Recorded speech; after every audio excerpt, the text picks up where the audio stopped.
it almost feels like we're in a good taste apocalypse where everyone is like chasing that idea and like just wanting to buy into it. And I'm really hoping that more brands dabble in a little bit of bad taste, whatever that may be.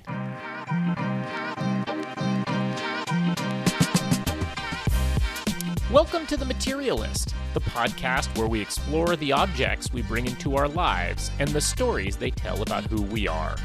I'm Mark Bridge, the founder and CEO of At Present, matchmaker to extraordinary jewelry, and I am your host.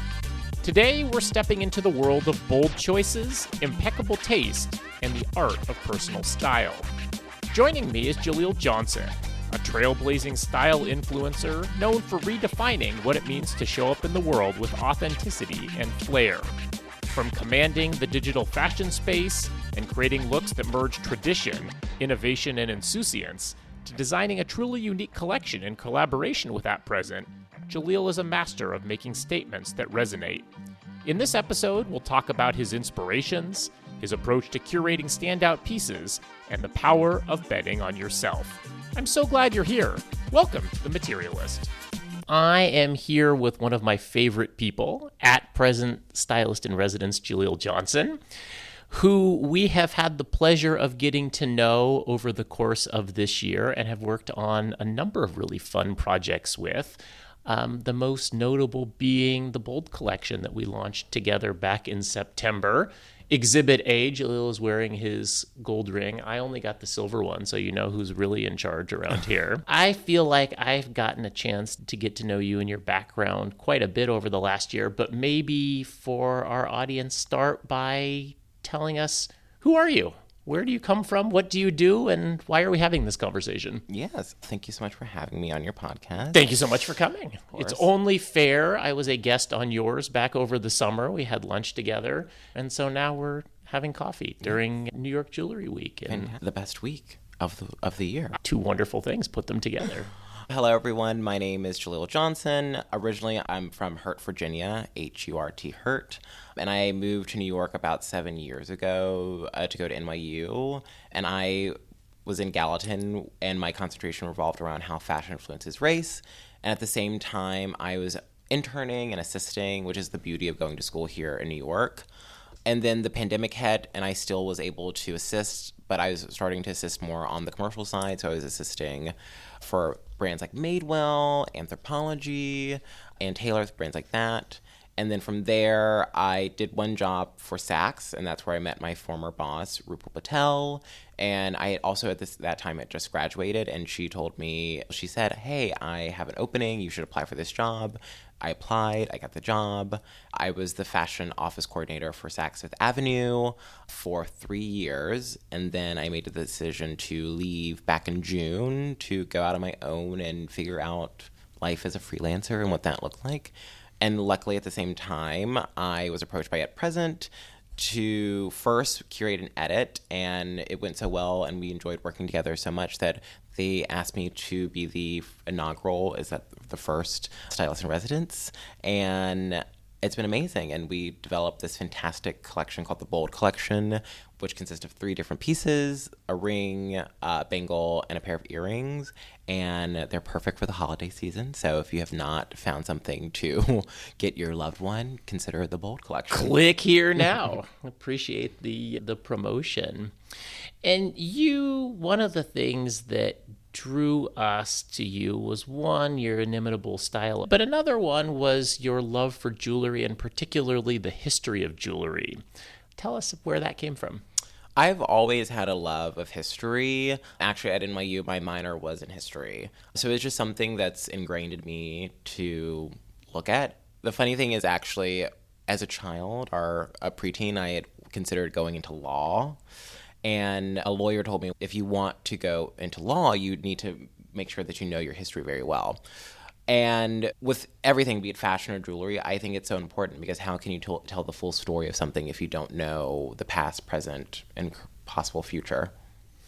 And talk about it. Maybe let's start with the history of Bold and all of the reference points there. We started working on this together over the summer, and you came with a lot of concepts of things that inspired you. And particularly this idea of acrostic jewelry, which is something that, having spent my entire life in the jewelry business, I was not familiar with. One, tell us what that is and where does it come from, and what was the appeal of that? The backstory around acrostic jewelry, it was a style popular during the Victorian era where people would spell out messages using the gemstones. So common phrases would be love, adore, dear. And I just loved that idea, that vintage idea. And it's not a real common thing to do anymore. And I was thinking about it because I love that idea of giving a message to someone. I think it's really beautiful. I think it's really personal. And was one thing that I was really certain I wanted. And something else in terms of the acrostic, it usually sits on top of the ring. I wanted it embedded in the ring so that you could either face it to yourself as a message to yourself or face it outwards as a message to the world. You get to decide as the wearer. And I think, again, it goes to something that I've been really feeling a lot this year is just making intentional decisions and personal decisions and, thinking about the self. What does that mean when you say you're making intentional decisions? I think back to when I decided to leave my job at Saks. I had a fantastic boss. She had been in the industry. She's still in the industry for 3 decades, and I think she gave me a lot of grace. I was a young kid. That was my first job out of college. I think when you're young, you always have the drive to want to change the world and everything. Immediately. And burn down. So she allowed me to have my moment. But I think I had to make the decision for myself to leave Saks because I knew that in order to grow to a full person and a full being, I had to make that decision.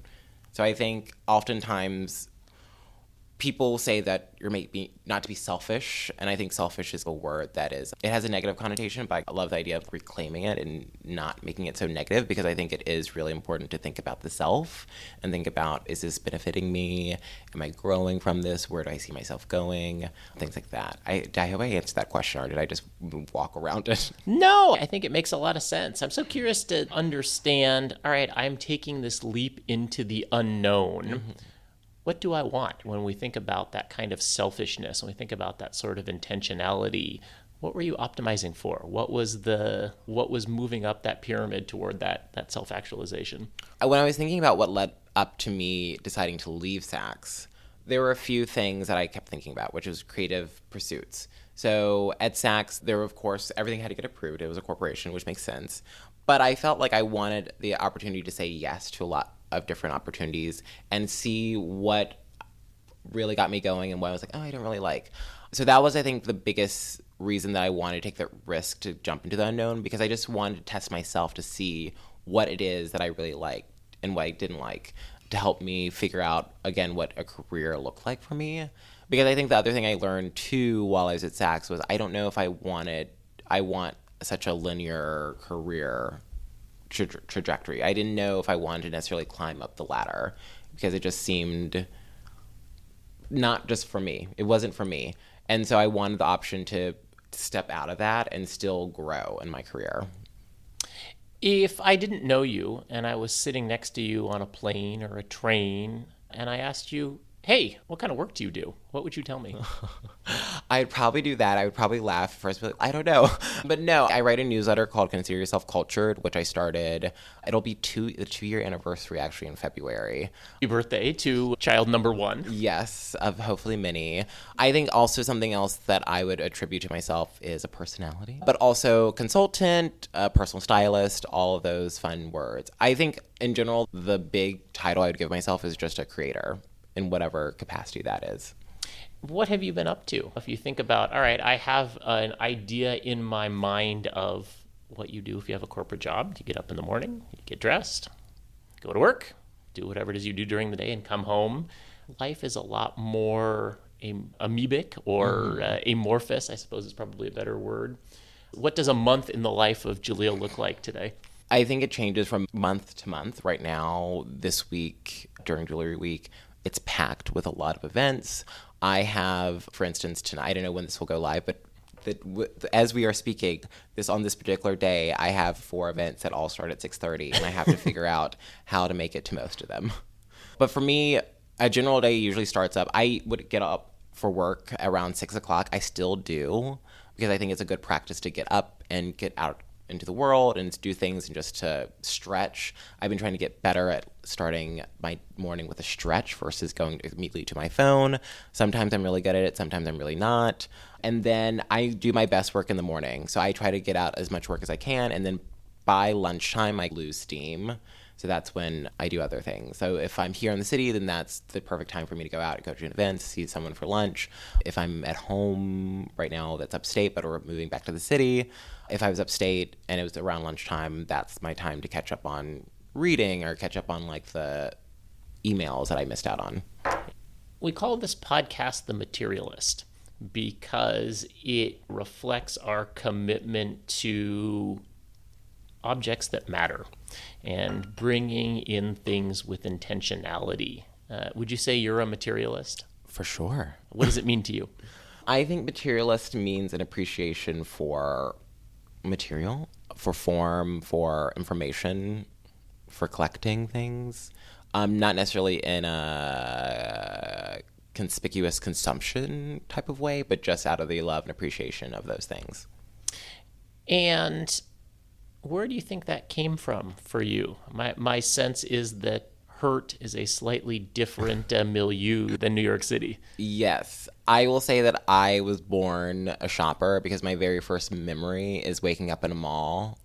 And my mom is like a big shopper, so I think she taught me the love to shop. But I think it was truly my Sasha, who is my dad's mother. She doesn't like to be called a grandmother because it makes her feel very old. Hi, Sasha. She taught me how to appreciate things. She grew up in Detroit, Michigan, and she's traveled the world, and she's always instilled those principles in me. And she's a collector as well. She always likes to collect things. I think it's the two forms of consuming and appreciation that I have grown up with to form who I am right now. I feel like I have still a bit of both in me. And what were the reference points? Were the reference points walking around the mall and seeing what was there? Were there magazines? Were still pre-Instagram? Yes. So on my mom's side, it was definitely going to the mall. I would also go with them to the hair salon, so I'd have to flip through the magazines while they're getting their hair done and what have you. But then on my Sasha side, that's where she exposed me to museums. Like, we'd go to the museums all the time. Movies. One of the first movies I ever watched was The Wizard of Oz, and it was because of my Sasha. She also showed me Chicago when I was like 5. Interesting reference point. It was it was a very interesting movie to watch at 5. I was so confused, but I'm very appreciative of it. So I think it's the same way in terms of consuming and appreciating us on different sides. I think both of my different sides of my family taught me different ways to appreciate things and to consume things. My Sasha also, she grew up in Detroit. She grew up around a queer friend group, so she was okay with me playing with Barbies. And like, when I told her that I wanted to become a designer, she's like, okay, this is great. So she got me fabric and she tried to teach me how to sew and what have you. On my mom's side, they were not too keen on that. They're a lot more religious, which is fine for them. But I think when I think about how the person I've grown up to be, yes, it's a combination of both, but I really think it's my Sasha that instilled a lot of my founding pillars. Is she still around? She's still around. I talked to her a few weeks ago. She went on a cruise for her 70th birthday. She had a great time. She loved it. She loves cruises. What does she make of what you're doing? I think as long as I am alive, I think she's fine. I think she's confused. I remember when I moved here and I was telling her about my internship, she laughed at me because she's like, what do you mean you're working without money? And I was like, and at that time I was like, you don't understand. This is what I have to do. But now I'm looking at she was right. Why was I doing all that work? But I'm appreciative. I'm very appreciative of everyone that gave me the chance. I don't think anyone understands what I do. I don't even understand what I do, but I think I'm doing something, which is half the battle. Yeah. And are you proud of what you're doing? Yes. There are some days where I wake up and I say, what did I do? Why did I do this? But I think I'm very grateful. I think life is really fantastic. And I'm happy that I made the jump and I'm really excited for everything to come. It's been a big year and one of great transition, and you have become a public figure during that period of time. And we did this launch event in September, and the amount of support that you had from the fashion community really speaks to the esteem that people hold you in. And so it was a cool thing for us to be a part of, and an exciting thing to see. Yes, and it's still happening. Again, I don't know when this will come out, but yesterday there was an InStyle write-up that featured our piece, and that was amazing. I didn't know it was coming. The coolest new thing or something like that, yes. I think is what they call it. That was fantastic. I'm so appreciative of everyone's support. It was amazing to see the outpour of love that came out for the presentation back in September, and that's still coming out. There are a few other places that the piece will be featured in, and I'll tell you off the pod. Oh. But I'm really appreciative. I am really thankful. I think that's the best thing about this industry is it's very small, and there are people that maybe don't have the best intentions, but then there are plenty of people that just want other people to succeed. What has it been like for you to see people, that are your friends, people that you admire, wearing the piece that you designed? It's been amazing. I wrote about it in my newsletter with creating something. It's exciting, but also daunting because you don't know how people will receive it. Because I thought it was great. You thought it was great, but you don't know how other people will think it is. And we're the only opinions in that. That's true. In our minds, if nowhere else. Yes. But it's been a beautiful thing to see all of my friends and people that I admire and look up to wear the piece and style it in very different ways. I'm so happy. I'm happy with it. And every time I wear it out, people are like, what is that? I'm like, let me tell you. I think that is something that you certainly embody, but it's that desire to tell a story and the desire to use objects to invite a conversation. Is that sort of how you think about objects? Is that how you think about the things you wear? I would say yes. I think also it all ties back to the history of it all. Like I love a story. I love the who, why, what, where of it all. I think we're also living in such a time where people buy things because they feel like other people are buying it, so they feel like they buy it, but they don't have a connection to the piece.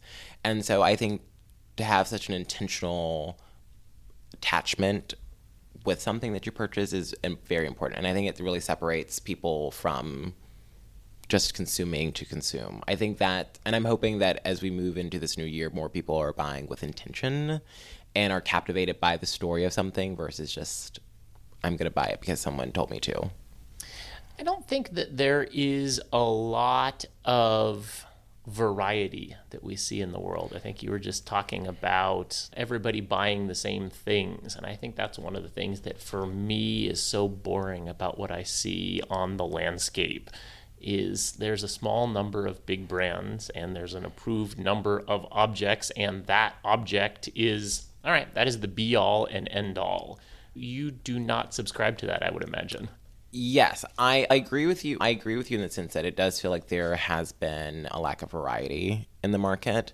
It almost feels like we're in a good taste apocalypse where everyone is like chasing that idea and like just wanting to buy into it without understanding or trying to gather it.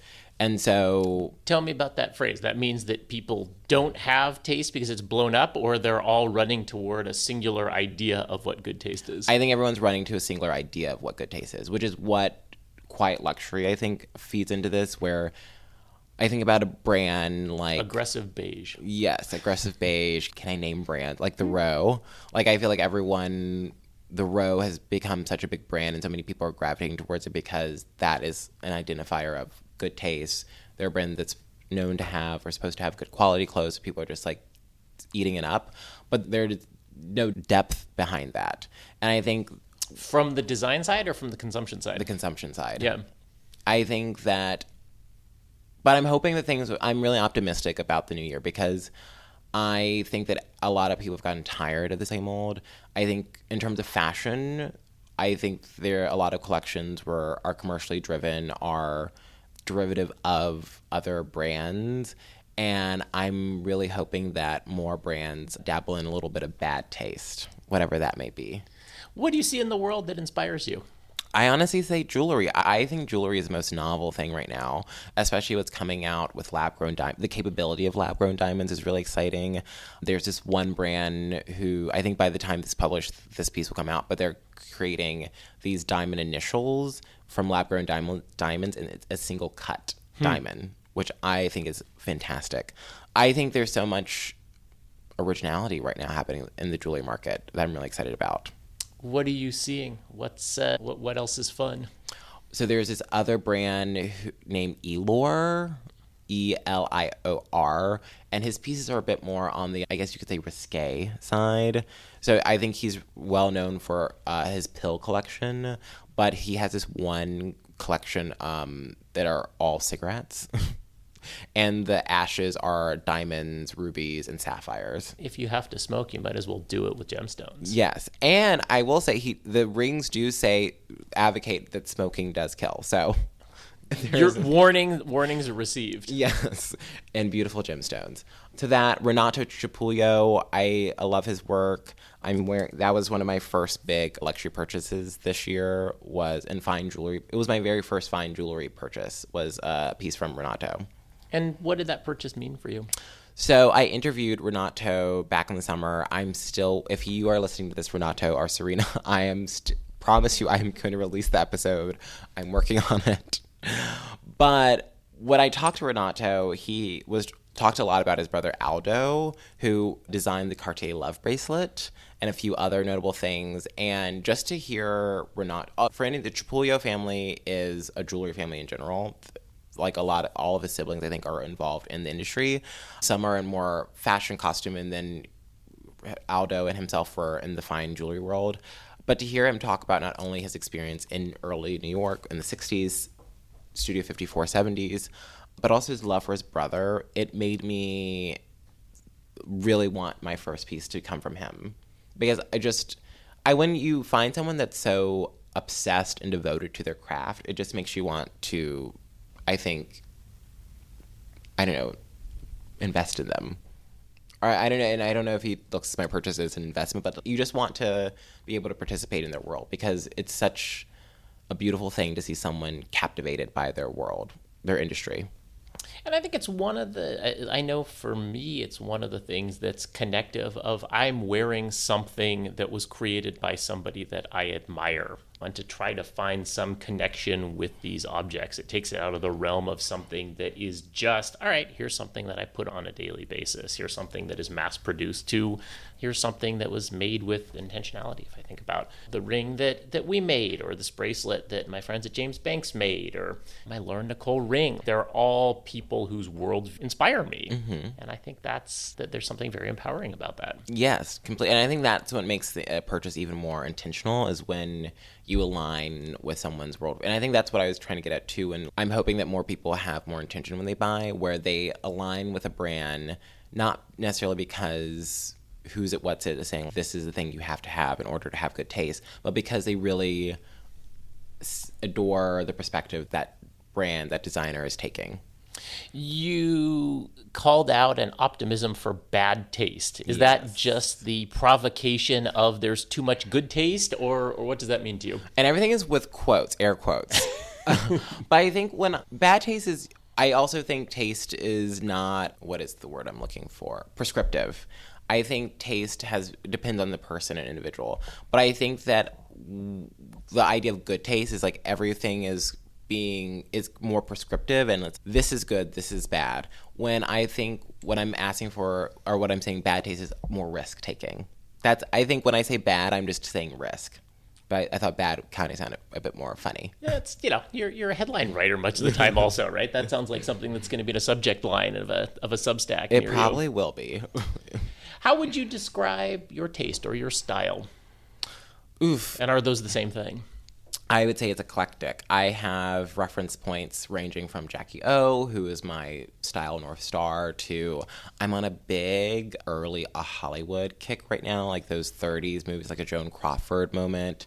It's 80s, working girl 80s. It's everything. It's very eclectic. I try to take as many references as I can and just put them in a blender and then see what comes out. You share so much of what you are doing, both in your social media and in your Substack. Who is the audience for that, and what are they taking from your musings? That's a good question. So I think my Substack has been quite an adventure. I've had it for 2 years, and it's funny because I feel like it's only within these last few months where I'm like, okay, I feel like I know where I'm going, and I have more of an idea. I think the whole purpose, and I say that because I think at one point with the newsletter, I got lost because you look at everyone else and you're like, oh my God, that person's doing this, so I'm going to do this. Or you're trying to also do what you think is going to be successful. But I think I learned really that I need to write for myself. And if it resonates with someone, that's amazing. That's fantastic. That's really good. But first and foremost, I have to be satisfied with the writing and the content. So I would say selfishly, the audience is myself for everything I do. If it makes me laugh and makes me think, then I think I did a good job. Yeah. And there are thousands of people who subscribe, literally and figuratively, to this. What do you think they find appealing about that? What I've heard both via people emailing me, which if you subscribe to my newsletter and you email me, thank you. I love reading them. I'm always like, oh my God, wow. So from people emailing me or the comment section, or people telling me IRL, is that they feel like I give something different than everyone else, which is music to my ears, because that's, at the end of the day, that's what I want to produce. I want to produce work that doesn't feel derivative of someone else's. And I think the other thing too, it's having an original take. I think that is a marker of that I'm doing something right. And would you say that the writing is a guide? Is it a how-to? Is it a map? What do I do with this information? Here are lots of reference points. I don't have the confidence or audacity to wear the things that you wear. What do I do with this? So I think my approach with the newsletter and my Instagram is to ask the question, why not? And that's taking a note from Diana Vreeland's famous column for Harper's Bazaar, which was called Why Not? Or no, Why Don't You? And basically the premise of of her column within Harper's Bazaar was like these crazy ideas of only makes sense in honestly in magazine settings, of if you want your kid to have beautiful blonde hair, wash it in dead champagne. I don't know how many people are doing that. And so I think that is the approach that I want to take with the newsletter, where does it always make sense? Probably not. But also, like, why not wear this? Or why not do this? Is the takeaway that I should adopt the specific look? Should I adopt the style? Should I adopt the ethos of this feels good, this makes me happy? What's the moral of the story? I hope the general takeaway that someone gets, if someone wants to recreate my looks, that's always an honor. I always feel very humbled when people recreate looks, or there's someone that actually drew one of my looks. And I was like, oh my God, that's so great. But I think my main mission is that people feel inspired just to try something. They don't have to do exactly what I am doing or wear exactly what I'm wearing. But if someone reads my newsletter or looks at my Instagram and says, you know what, I'm going to get up and really think about what I'm going to wear tomorrow or today, that I feel is a sign that I did something right. When you get dressed in the morning, when you pick out what I'm going to wear clothes-wise or jewelry-wise, what's the narrative? It varies from day to day. I'm really inspired by movies, so movies are always, I feel like, a good reference point. Right now, I'm having a big menswear moment. I'm actually working on a piece for my newsletter all about my own association with menswear, because that's been something that has been a contentious relationship I've had with it, because Without spoiling the kicker, tell us about that. It's still fresh I'm still working on it. So this could be your processing session here. We can brainstorm it. But I think for me, I wear whatever I want to wear. I don't see gender tied to clothing. The sad part is that the world still associates gender with certain articles of clothing. And for me, like the opening, I won't give away the opening line. Never mind. But I think for me, I've been trying to figure out, how do I feel comfortable in quote unquote menswear and not feel like I am giving up on my style. that has more of a quote-unquote feminine approach. And what have you found? I think there's a middle ground. I think something that one reference point that's been really big in terms of thinking about this has been this coffee table book from Armani called Images of Man.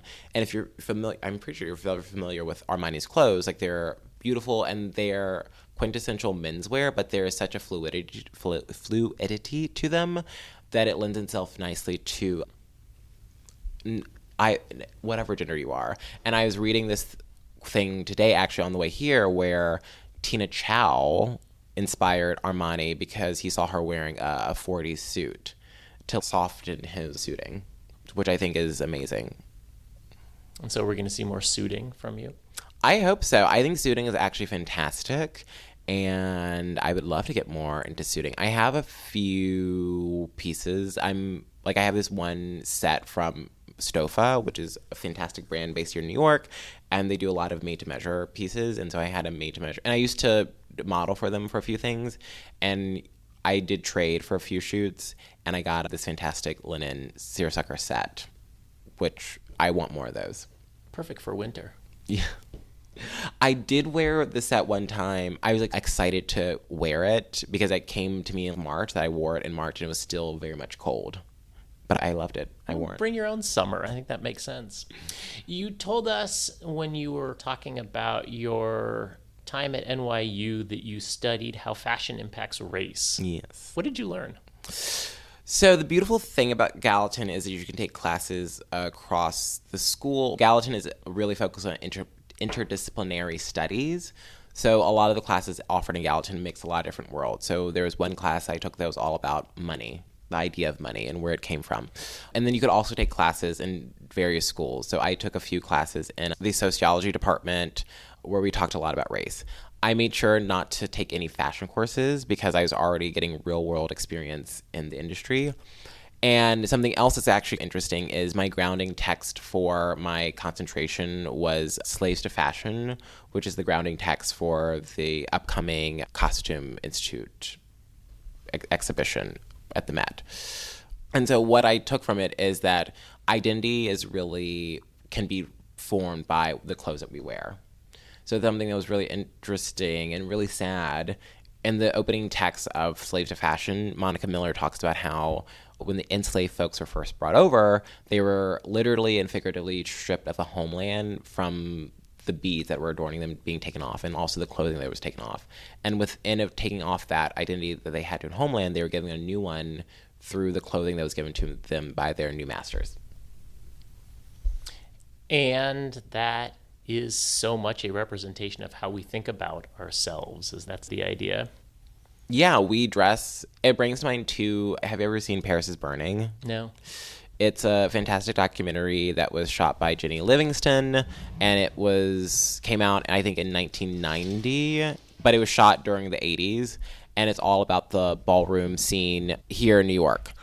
And within the ballroom scene, there are all these different categories where the participants have to dress up for, be it executive realness or school child or going to school, whatever. And the idea was that if given the opportunity to be these things, you would have the look to do it. So I think that feeds into this idea that clothing builds the identity. The old line, clothing makes the man, comes together. Is it that way, or does it go the other way around, that the person makes the clothes? What is the role there? I think it's a play within the two. It takes the person to be willing to wear the clothes, but I think there is something to say about what clothing does to a person. Like I said, I've been very into an old Hollywood Joan Crawford moment, but if you look at Joan Crawford and her Adrian dresses, there was such a focus on the shoulders. And you can't think of Joan without those fantastic shoulders. And what did that do to her performance?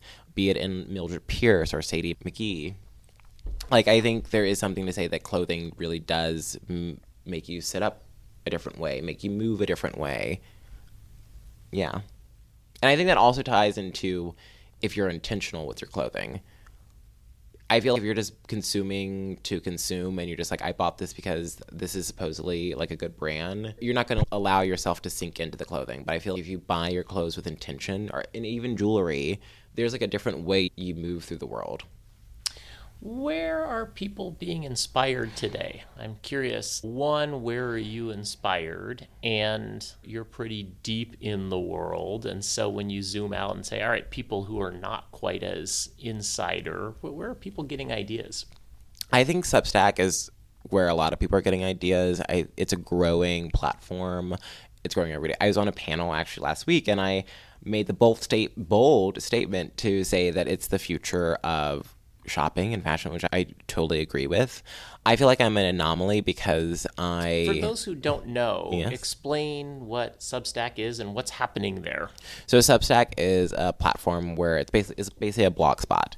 And what's happening right now is there are a lot of people jumping onto the space because you can write what you want, and there's a subscription model, so people can, of course, pay for your work. And a lot of people they're leaving their full-time jobs to start newsletters. Like there are quite a few well-known journalists and ex-writers for The New Yorker, for Vogue, for everything that have started newsletters that are quite successful. And they're getting to write the things that they might not have been able to write at their publication or whatnot. And so as a consumer, how do I use that? So there are a few different ways. The app is actually really fantastic. You can download the app. And the other great thing about Substack is that there is not a built-in algorithm like there is on Instagram or a TikTok.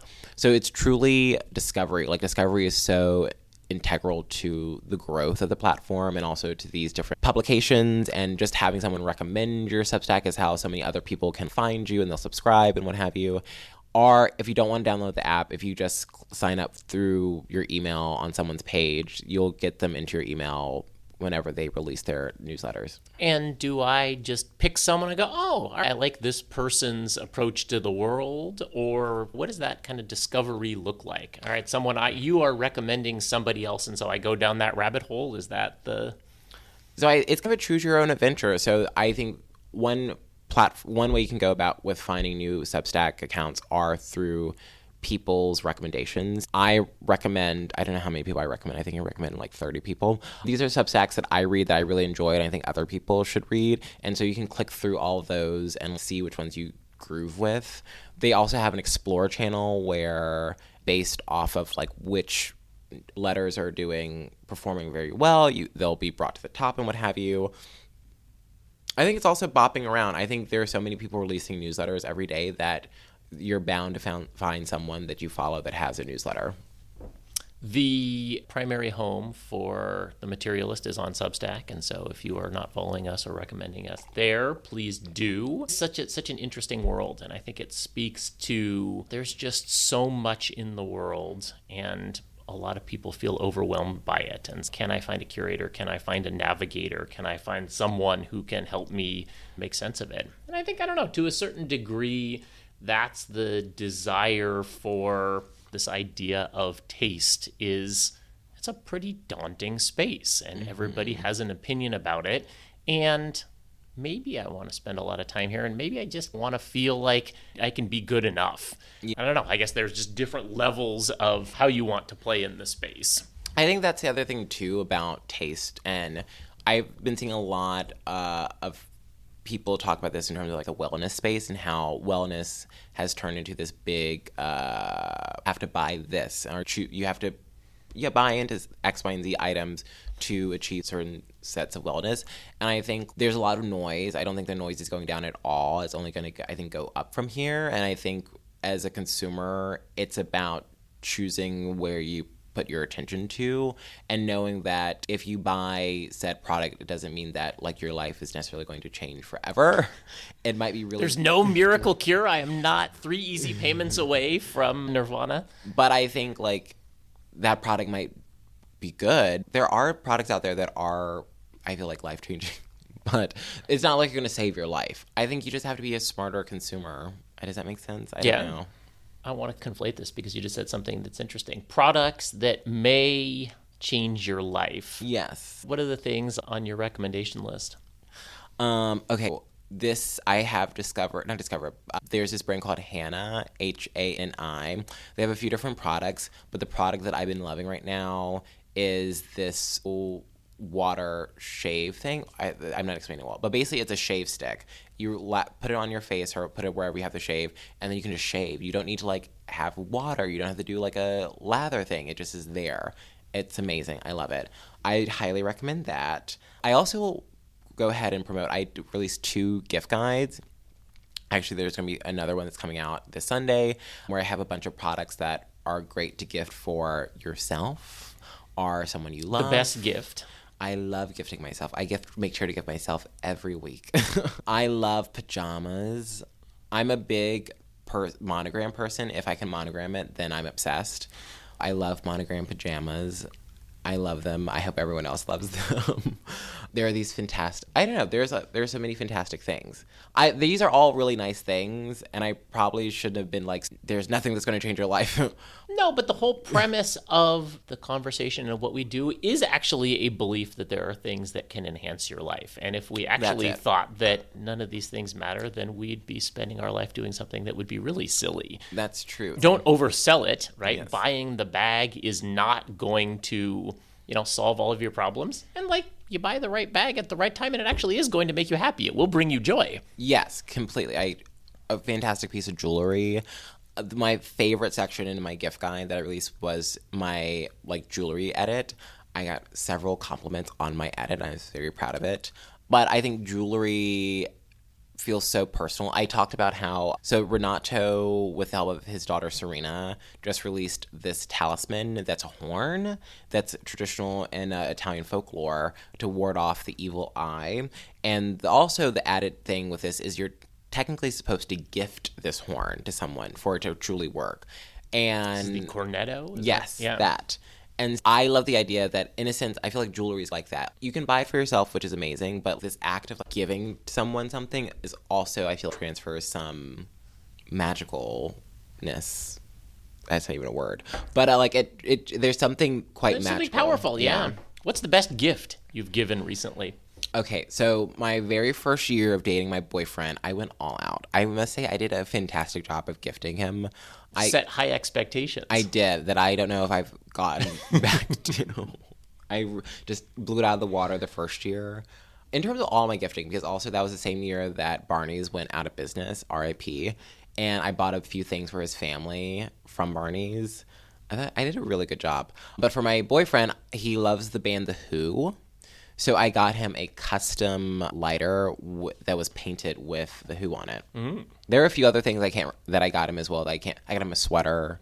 There are other things that I got him as well that I can't remember. But the lighter is the thing that sticks out. And the key to that was it was personal. It was something that you knew would be special to him. And he loves it. He still has it. He should. I hope he still has it. He has it. Last question. Who are 3 makers, artists, designers, brands that you think should have more recognition that you want to give a spotlight to? 2 of them are going to be in the jewelry space. Elor, who I talked about recently, who has those very risque smoking, the cigarette rings. Elior, and Bernard James. I think they are really fantastic jewelers that are really creating interesting pieces. Elor has, again, more of a risque take on things. And I think Bernard's jewelry is so sensual. I think that's the word I want to use. And there's such a softness to it, but there's also such a hardness as well. I have a pair of his Flora studs that I have a black diamond in the middle. And I think they're both amazing creators, and I hope they get more flowers. And I'm also going to say that I hope, randomly, I don't know why this came to me, but the New York Public Library. That is not a brand or anything, but I hope more people read. There you go. Any particular branch you want to give a shout out to? Branch of literature? Of library. Oh, library. Does it go to the main library on Fifth Avenue? Or yes, I'm going to say the main one, yes. There you go. And finally, what are you wearing today? I'm going to start from bottom to top. All right, I'm wearing, do you want me just jewelry or do you want? No, tell us the whole look here. Okay. Sperry shoes. They are the Cloud OVO. These are like the Paul Smith shoes. Brooks Brothers socks. Amazing socks. My favorite socks. Merino wool. My pants are Stofa. The sweater vest is vintage that I got from, I think, L Train. And then the t-shirt is Everybody World. My sweater is from Kate. And then my little bracelet right here, which is actually the band for my Kelly watch, that the watch part is broken. I have to get it fixed. So Hermes. The Kelly bracelet. Yes, yeah. The Kelly bracelet. Rings, I have one from Tiffany. It was like Elsa Preti Tiffany. Why am I forgetting? I was not prepared. I have to come back to this one.